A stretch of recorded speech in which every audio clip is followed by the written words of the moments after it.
দেশ থেকে পাচার করা অর্থ ফেরাতে আগামী সপ্তাহে তৈরি হচ্ছে একটি বিশেষ আইন।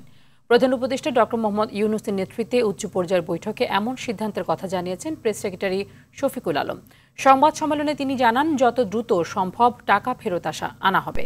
আশিকুল আলম জানাচ্ছেন বিস্তারিত। দেশ থেকে পাচার হওয়া 234 বিলিয়ন টাকা ফেরাতে করণীয় নিয়ে বৈঠক করেন প্রধান উপদেষ্টা ডক্টর মোহাম্মদ ইউনূস। এ সময় সেন্ট্রাল ব্যাংকের গভর্নরের নেতৃত্বে থাকা 11 সদস্যের টাস্কফোর্সকে প্রয়োজনীয় নির্দেশনা দেন প্রধান উপদেষ্টা।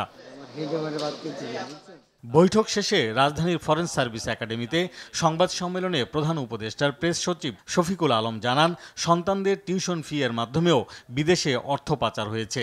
টাকা ফেরাতে সর্বোচ্চ গুরুত্ব দিয়ে আইন করতে যাচ্ছে সরকার। একটা স্পেশাল আইন করার, এই টাকাটা কিভাবে আনা যায় এটা ত্বরান্বিত করার জন্য, এবং এই যে কাজগুলো যে হচ্ছে সেই কাজগুলোর মধ্যে কোঅর্ডিনেশনটা আরো স্মুথলি করার জন্য একটা আইন খুব শীঘ্রই করা হবে।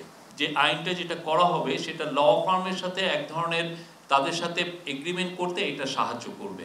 প্রেস সেক্রেটারি জানান, 11 ব্যক্তি ও প্রতিষ্ঠানের বিরুদ্ধে টাকা পাচারের অভিযোগ পাওয়া গেছে। এর মধ্যে 1 নম্বরে রয়েছেন সাবেক প্রধানমন্ত্রী শেখ হাসিনা। আমরা তো আগে জানতাম যে এটা ব্যাংকিং সিস্টেমের মাধ্যমে বা অন্য কোনো ওয়েতে হুন্ডির মাধ্যমে বা আপনি ওভারহু ইনভয়েস বা আন্ডার ইনভয়েসের মাধ্যমে টাকাটা পাচার হচ্ছে। চিলড্রেনের টিউশন ফি পাঠিয়েছেন 400 কোটি টাকার উপরে, 400-500 কোটি টাকা। 11টা কোম্পানি এবং ইন্ডিভিজুয়ালস, তার মধ্যে প্রথমেই আছেন শেখ হাসিনা এবং তার ফ্যামিলি। ব্রিফিংয়ে উপপ্রেস সচিব আবুল কালাম আজাদ মজুমদার জানান, শিগগিরই প্রাথমিক শিক্ষার্থীদের বই ছাপানোর কাজ শেষ হবে। ফেব্রুয়ারি 28 তারিখের মধ্যে সবগুলো বই বিতরণ করা সম্ভব হবে। আশিকুল আলম, RTV, ঢাকা।